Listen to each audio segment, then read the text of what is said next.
Olá, você que me segue no Rodrigo Silva, arqueologista. Estamos de volta aqui para o nosso bate-papo semanal sobre Bíblia, teologia, religião e assuntos afins. E o tema de hoje é um tema espinhoso, delicado, principalmente agora com a discussão acerca da PL sobre o aborto, que faz com que muitos fiquem com os nervos à flor da pele. Alguns com um tom acusatório, outros com argumento ad hominem, outros mais equilibrados, e pesa sobre o influenciador cristão a cobrança social de um posicionamento. Muitas pessoas falam, e você não vai falar nada sobre isso? Você vai ficar calado?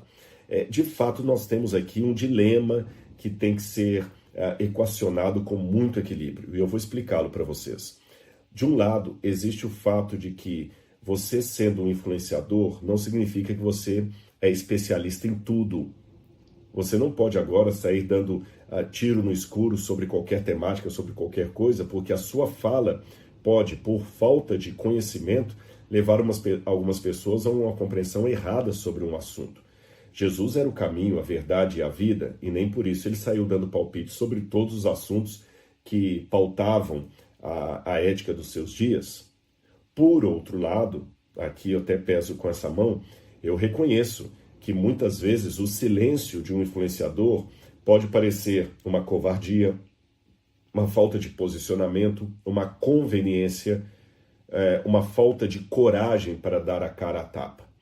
Então, depois de conversar com algumas pessoas e ler a Bíblia e orar a Deus, eu resolvi também aqui apresentar não necessariamente aquilo que eu penso, mas aquilo que diz a palavra de Deus. É lógico que quando eu falo a palavra de Deus, isso também está dentro do que eu penso, porque eu presumo que todos aqueles que são cristãos, ou pelo menos se dizem cristãos, a maioria da população brasileira, deveriam admitir que junto com essa declaração de cristianismo está o peso de considerar a Bíblia Sagrada a palavra de Deus. Não um livrinho qualquer aí com opiniões de homens, é a palavra de Deus. E sendo a palavra de Deus, eu devo usar essa palavra para pautar a minha fé e a minha prática, a minha crença e o meu comportamento diário, tá certo?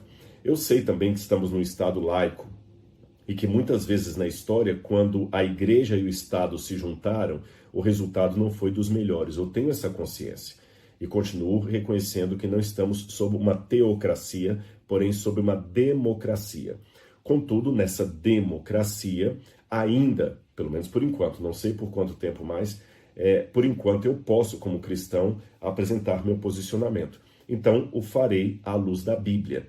E deixo que vocês também tomem a postura, a decisão de vocês, com base no que eu vou dizer aqui. Até sugiro àqueles que estão me acompanhando que peguem agora a sua Bíblia e acompanhem, porque eu vou falar de vários versículos aqui para anotar essa temática do aborto na Bíblia Sagrada, tá certo? Para fazer isso, é importante eu colocar uma introdução aqui primeiro. Alguns podem pensar, poxa, vai direto ao texto bíblico. Não, mas isso não seria responsável de minha parte. Então, a minha Bíblia está aqui, mas antes de abrir o primeiro versículo, eu tenho que dar uma introdução filosófica para vocês. Então, eu peço essa paciência para ouvir algumas questões não bíblicas que eu vou apresentar. A primeira delas é que, ao lidar com assuntos delicados, não sejamos simplistas em achar que tudo é preto no branco, sabe? É tudo o claro no escuro, o óbvio do ululante. Nem sempre é assim. Há situações na vida que os dilemas, por isso a palavra dilema, são muito fortes. Aliás, às vezes até a palavra dilema, ela não é o melhor termo para usar, porque às vezes nós temos um trilema, um quadrilema, são várias opções, e qual delas eu vou atuar? Outra coisa que devo ter em consideração é a diferença entre ética e moral. Ética é um princípio que não deve ser jamais negociado, mudado. Ele é universal, vale por todas as pessoas, ele está na base da existência social humana. Agora, a ética, por ser universal, ela se matiza em situações locais, históricas, não universais. Eu vou explicar isso aqui, na verdade eu já dei esse exemplo à exaustão, um princípio ético que não deve mudar, o respeito. Eu devo respeitar a todas as pessoas, em todo o tempo, em todo lugar. Agora, como é que eu respeito uma igreja católica na hora da missa? Eu entro na igreja, se eu estou com chapéu, eu tiro o chapéu diante do padre e dos católicos, por respeito àquela liturgia. Agora, como é que eu demonstro o mesmo respeito entrando numa sinagoga, num Shabat, na hora da Parashat ali? Eu coloco um chapéu na minha cabeça se eu não tiver com um chapéu na cabeça. Você percebeu? Afinal de contas, o que é certo? Colocar o chapéu ou tirar o chapéu? O certo é o princípio ético do respeito. Agora, esse princípio ético do respeito que não muda, ele varia quando você está numa igreja católica, ou quando você numa hora de uma missa, ou quando você está numa sinagoga na hora da Parashat. Percebeu? Isto não é ética relativista. Não é dizer que os fins justificam os meios, ou que você pode mudar a ética a seu bel prazer. É que a ética é um princípio que ela pode se tornar histórica numa situação específica. E aqui um bom grau de sabedoria cristã é necessário para sabermos como agir em situações conflitantes. Inclusive, eu vou te sugerir que pesquise na internet o dilema do trem. Procurei o dilema do trem. Esse dilema do trem foi, inclusive, um teste aplicado com alunos do MIT dos Estados Unidos. E o que o dilema do trem mostra, basicamente? Situações éticas da vida em que o princípio entra, às vezes, numa situação de complicação ética. Vou dar um exemplo para você. Um trem de ferro está vindo em alta velocidade e há 4 pessoas ali presas no trem. 4 pessoas estão presas. Não dá tempo de você correr e desamarrar as 4 pessoas. Também não há tempo de parar o trem. Mas você tem na sua mão, aqui agora, uma alavanca que muda o trilho do trem. Se você mudar o trilho do trem, o trem vai deixar de matar aquelas 4 pessoas e você salvará 4 vidas. Mas calma, o dilema não é tão simples assim. Imagine que você também vê que no trilho que está à sua esquerda, existe um homem também amarrado. E você também não tem tempo de desamarrá-lo. Aí o que você faz? Para salvar a vida daqueles 4, você permite a morte daquele homem, que se você mudar a alavanca, automaticamente você provocou a morte daquele homem que estava do lado de cá.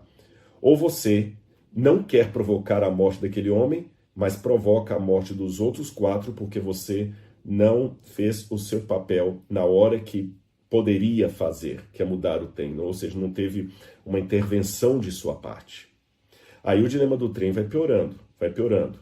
E se você tiver dá para salvar as 4 pessoas, mas que tem um abismo, vai matar todo mundo do trem.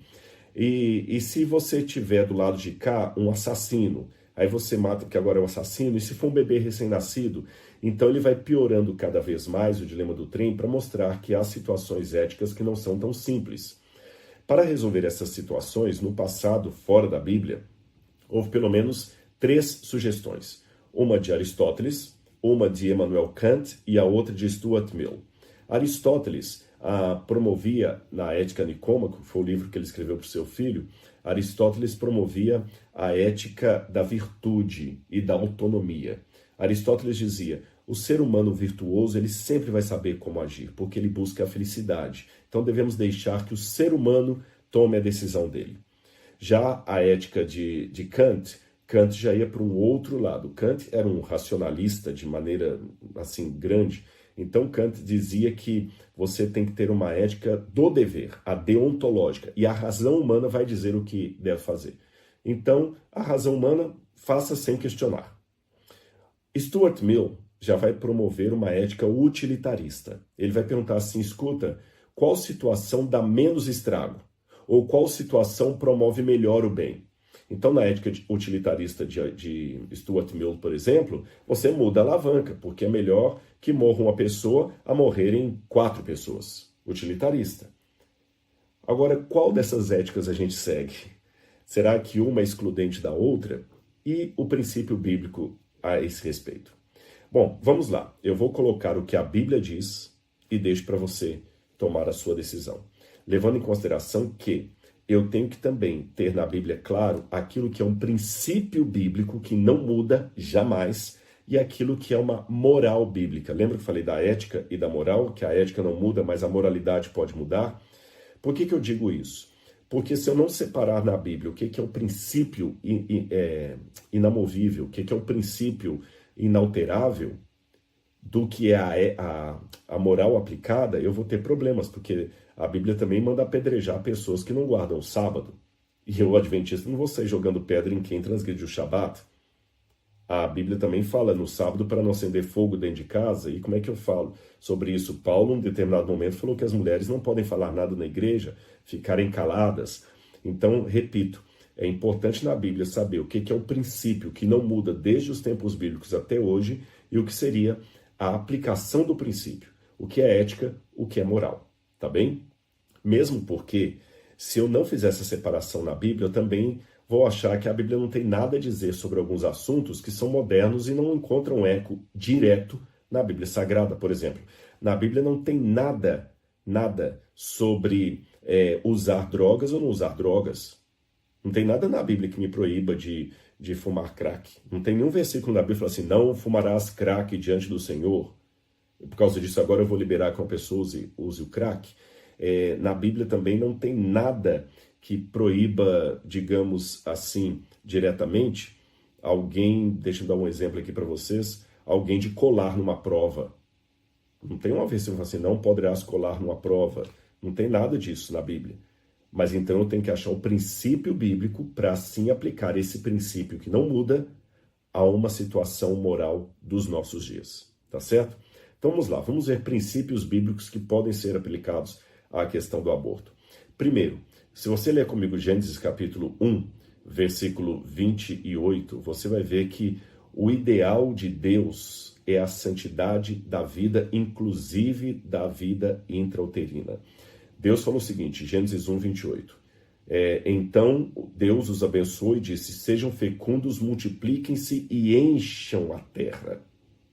E no capítulo 2, verso 7 de Gênesis, Deus disse, então o Senhor Deus formou o homem do pó da terra, lhe soprou nas narinas o fôlego da vida, e o homem passou a ser alma vivente. Um pouquinho antes, em Gênesis capítulo 1, 26, Deus disse, façamos o homem à nossa imagem, conforme nossa semelhança. Todos esses três textos que eu li, eles apelam para a vida como dom de Deus e para a santidade da vida. Tanto é que quando você vai para o Evangelho de João, capítulo 10, versículo 10, Jesus fala para que ele veio ao mundo. Evangelho de João, capítulo 10, versículo 10. O ladrão vem somente para roubar, matar e destruir. Eu vim para que tenham vida e a tenham em abundância. Veja bem, a vida, o princípio, olha a palavra que eu estou usando aqui, o princípio da vida é algo tão forte, tão delicado, tão importante à vista de Deus, que Jesus veio ao mundo trazer a vida, mesmo quando o mundo estava condenado à morte. Evangelho de João, capítulo 3, versículo 16, confirma esse eu vim para que tenham vida e a tenham abundância, diz assim, São João 3,16, porque Deus amou o mundo de tal maneira que deu seu Filho unigênito, para que todo aquele que nele crê não pereça, mas tenha a vida eterna. Ou seja, a vida é tão séria aos olhos de Deus que ela custou a morte de Cristo na cruz do Calvário. Então, se a vida fosse algo de somente importância, Deus teria destruído Adão e Eva lá e teria refeito outra humanidade. Mas não, Deus falou, eu vou dar uma chance para vocês. E Deus considera a vida, não é só do indivíduo que já nasceu, não. A vida da criança que não nasceu também está dentro desse elemento da santidade. Eu vou mostrar para vocês aqui, Salmo 139, verso 16. Salmo 139, verso 16. Vamos ler com calma esse texto aqui, olha. Os teus olhos, é o salmista falando para o Criador, os teus olhos viram a minha substância ainda informe, e no teu livro foram escritos todos os meus dias, cada um deles, escrito e determinado, quando nenhum deles ainda existia.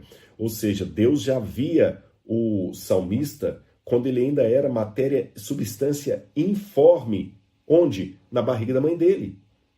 Dizem que quando a mulher está grávida de, parece que 3 ou 4 semanas, o bebezinho é do tamanho de um grãozinho de gergelim. Mas Deus já viu. É uma matéria informe ainda, mas Deus já viu. Vamos lá. Em alguns casos, Deus até deu instruções bíblicas pré-natais. Muito antes da medicina falar em medicina ou neonatal, Deus já dava orientações para bebês que ainda não tinham nascido. Quer ver? Vamos ver aqui Juízes, quando Deus fala de Sansão. Juízes capítulo 13, versículo 5. Juízes capítulo 13, versículo 5. Olha, Sansão nem tinha nascido. Olha o que Deus orientou aos pais de Sansão. Eis que você ficará grávida, falando com a mãe dele, e dará à luz a um filho, sobre cuja cabeça não passará navalha. O menino será nazireu, consagrado ao Senhor desde o ventre de sua mãe. Olha bem, consagrado não depois que nasceu, desde o ventre de sua mãe. Ora, isso é mais do que a consideração pela vida. Deus consagra um bebê antes dele nascer. Olha que interessante, na igreja geralmente nós apresentamos os bebês na igreja, em Israel era 8 dias após o nascimento, a criança era circuncidada, dava o nome dela, depois de 40 dias os pais o apresentavam ao Senhor no templo ou na sinagoga. Nós, cristãos, pelo menos os católicos batizam bebês, ou alguns protestantes que não batizam crianças apresentam a criança na igreja. Deus já consagrava isso até mesmo antes, quando a criança estava na barriga. Olha a experiência do profeta Isaías, Isaías 49, versículo 1 e 2. Olha a experiência do profeta Isaías. Escutem, terras do mar, vocês, povos de longe, prestem atenção. O Senhor me chamou desde o meu nascimento, desde o ventre da minha mãe, fez menção do meu nome. Desde o ventre da minha mãe, ele fez menção do meu nome.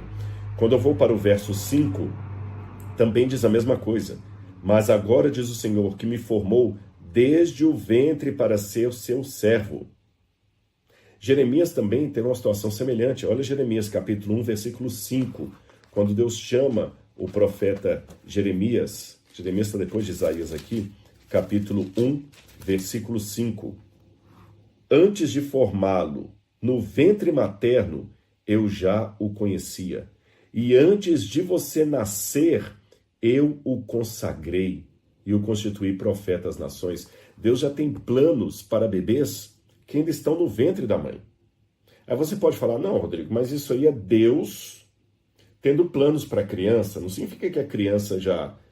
Olha, cuidado, porque a Bíblia também mostra que mesmo de maneira intrauterina, a criança pode ter sentimentos, inclusive de alegria ou de rivalidade. Quer ver? Vamos começar com alegria.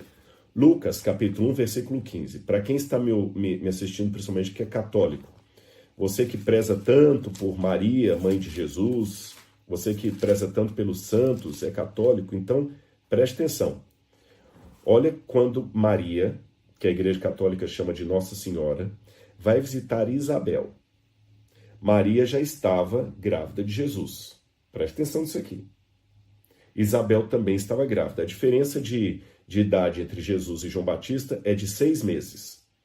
Então, Maria deveria estar ali no seu primeiro mês de gestação. Isabel já estava do 6º para o 7º mês de gestação. Olha o que aconteceu. Vou ler para vocês aqui. Quando Maria chega para visitar Isabel, diz assim, Lucas capítulo 1, vou ler do verso 39. Naqueles dias, Maria se aprontou e foi depressa à região montanhosa da cidade de Judá. Maria já estava grávida. Entrou na casa de Zacarias e saudou Isabel. Quando Isabel ouviu a saudação de Maria, a criança lhe estremeceu no ventre. Então Isabel ficou cheia do Espírito Santo e exclamou em alta voz, bendita é você entre as mulheres, que isso até faz parte da oração da Ave Maria, benedictas tu in mulieribus, né? Não fala lá em latim, bendita és tu entre as mulheres, está aqui a frase de Isabel.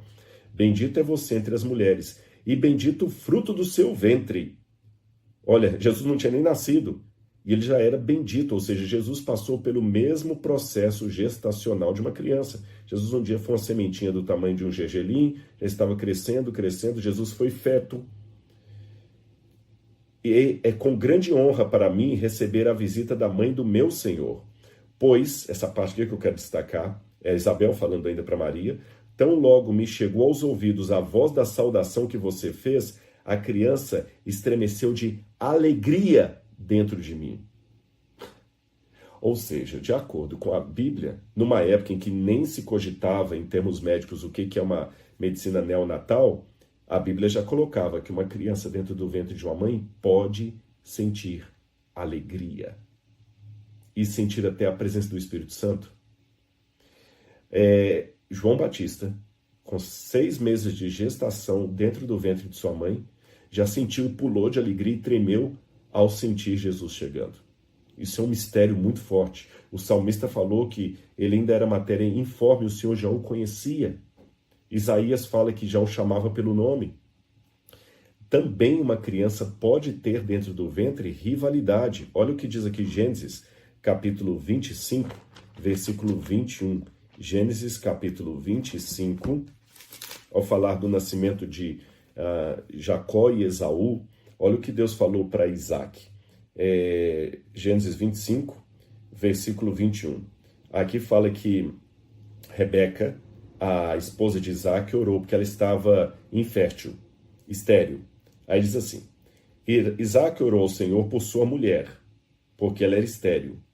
O Senhor ouviu as orações dele e Rebeca, mulher de Isaac, ficou grávida. Na verdade, é Isaac que orou aqui, eu me equivoquei.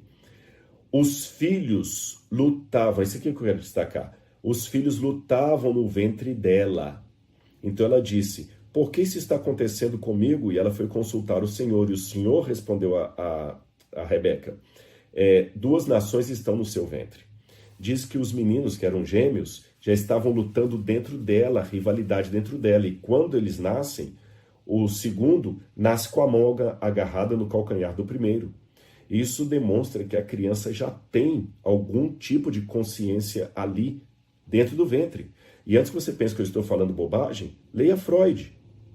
Freud fala que uma das primeiras coisas que forma no embrião humano, uma das primeiras coisas que corrigindo o português, uma das primeiras coisas que forma no embrião humano é o inconsciente humano, é o subconsciente. E esse subconsciente já começa a armazenar, agora que depois de Freud isso foi desenvolvido ainda mais pelos psiquiatras, pelos psicólogos, o subconsciente já vai organizando informações, sentimentos, dores, alegrias, desde a gestação. Tanto é que muitos problemas emocionais que nós enfrentamos até hoje são de traumas que recebemos já na barriga de nossa mãe. Mas mesmo antes de Freud, mesmo antes da psicanálise, da psiquiatria surgir, ou da psicologia, enfim, a Bíblia já dava sinais disso. Olha o que diz Jó, capítulo 10, versículo 8 em diante. Jó, capítulo 10, versículos 8 em diante. As tuas mãos me plasmaram e me fizeram, porém agora queres destruir-me? Lembre-te de que me formaste como um barro e agora queres reduzir-me ao pó? Por acaso não derramaste como leite e não me coalhaste como um queijo? De pele e osso me vestiste, e de ossos e tendões me teceste. Tu me deste vida e bondade, o teu cuidado guardou o meu espírito. E quando a gente vai para Jó 31, ele continua ainda explorando isso aqui. Jó capítulo 31. Se não reconheci o direito do meu servo ou da minha serva quando eles reclamavam contra mim, então que faria eu quando Deus se levantasse no tribunal e ele me interrogasse e lhe responderia eu: aquele que me formou no ventre da minha mãe não os fez também a eles? Olha o que Jó está falando aqui. Eu fui formado por ti, Senhor, desde o ventre. E se eu não cuidar dos oprimidos, o Senhor vai se levantar contra mim no juízo e vai falar o seguinte: olha, assim como eu cuidei de você no ventre da sua mãe, não deveria você cuidar também deles? Repito, meus queridos, há muita discussão na medicina, na bioética, a partir de quando a vida é vida. A partir da concepção, a partir de algumas horas depois da mulher concebida, a partir de quantos dias. Na medicina, até onde eu saiba, não há uma unanimidade a esse respeito. A partir de quando a vida humana é vida. Então não posso dizer, e também não sou bioético, nem médico, nem biólogo. Por isso que eu falei aquela minha precaução não entrar em áreas que eu não sou especialista, mas à luz da Bíblia, no ventre da mãe, a criança já tem sentimento, alegria, disputa, sensação do Espírito, cuidado de Deus, percepção divina. Vamos a Êxodo capítulo 21, 22, por isso que o bebê já era considerado na Bíblia, matar um bebê, um crime. Olha o que diz Êxodo capítulo 21, versículo 22 em diante. Se dois homens brigarem e ferirem uma mulher grávida, e forem causa de que aborte, porém sem maior dano, aquele que feriu será obrigado a indenizar o segundo que lhe exigir o marido da mulher e pagará como os juízes determinarem. Ou seja, se um homem provocasse a morte do bebê de uma outra mulher, o marido tinha o direito a exigir qualquer coisa como indenização. Olha, mas se houver dano grave, corrigindo, se os homens brigarem e ferirem uma mulher grávida e forem causa de que aborte, tá certo. Agora, mas se houver dano grave, então o castigo será vida por vida, olho por olho, dente por dente, mão por mão, pé por pé. Queimadura por queimadura, ferimento por ferimento, golpe por golpe. Ou seja, se a mulher abortou, o marido da mulher fala assim, eu quero uma vida pela vida do meu filho, ele teria o direito. Percebeu? Ele teria o direito. Veja bem, eu vou repetir para vocês. Se homens brigarem e ferirem uma mulher grávida e forem causa de que aborte, porém sem maior dano, além do aborto, né? A mulher não morreu, mas perdeu a criança, aquele que feriu será obrigado a indenizar segundo o que lhe exigir o marido da mulher e pagará como os juízes determinarem. Ou seja, os juízes não determinam o que o outro deveria pagar, quem determina é o marido. Os juízes apenas obrigam que ele pague, porque veja bem, ele indenizar o que lhe exigir o marido. E os juízes falam, agora você vai ter que pagar. E o marido pode exigir o quê? Até a morte daquele homem. Olho por olho, dente por dente, vida por vida. Está aqui bem claro. Êxodo capítulo 20, versículo 13, também prescreveu de maneira muito clara o que significava a vida humana. Deus colocou aqui, não matarás, ou não mate. Que eu falei prescreveu porque a palavra prescrever, hoje ela sofreu uma semântica, e prescrever significa algo que já prescreveu, quer dizer, já não tem mais valor, você não pode mais imputar o crime, mas aqui eu quero colocar prescrever no sentido de estabeleceu, tá certo? Deus colocou não mate. Eu não quero entrar no mérito da questão, mas eu sei que muita gente vai estar me perguntando isso aqui. Rodrigo, Deus falou para não matar, e você está incluindo isso aí até a questão do aborto, mas várias vezes na Bíblia Deus mandou matar até criança de peito e tudo mais. Eu tenho um vídeo que eu explico essa questão dessas expressões matar criança de peito, que não são expressões literais da Bíblia, tá certo? Por que eu não vou falar isso aqui agora? Não é porque eu estou tangenciando ou fugindo do assunto, é porque se eu entrar nessa questão, por que Deus mandou matar, eu fujo do tema do vídeo aqui, que é sobre o aborto, tá certo? Então, se quer saber o que eu falei a esse respeito, procure aí no meu canal do YouTube, Por que Deus Mandou Matar, tem uma aula inteira sobre isso, ou faça o meu curso, A Bíblia Comentada, porque lá nós temos umas 4 aulas só falando sobre a legislação de Êxodo e também do Levítico, sobre essa questão da morte, das mortes em guerras, quando Deus aparentemente mandou matar bebês de peito lá entre os amalequitas. Eu explico tudo isso no curso A Bíblia Comentada, tá certo? Não estou vendendo o curso, não é porque eu realmente não vou aqui agora falar sobre isso. Mas eu vou dar pelo menos uma parcela que tem a ver com o tema do aborto para você entender. Eu tenho aqui um dicionário de Wilson's, Estudos sobre Palavras do Antigo Testamento. É um dicionário interessante, onde ele traz várias palavras hebraicas e os seus diferentes significados. E só para você ter uma noção, para a palavra matar, nós temos em hebraico 1, 2, 3, 4, 5, 6, 7, 8, 9, 10 diferentes verbos. E cada um tem um significado diferente. Em português, nós temos a palavra assassinar, nós temos a palavra matar, nós temos a palavra liquidar, que de sentido de eufemismo pode significar matar, mas a gente acaba colocando-as todas com o sentido de matar. Em hebraico é uma diferença. Por exemplo, você tem a palavra harag.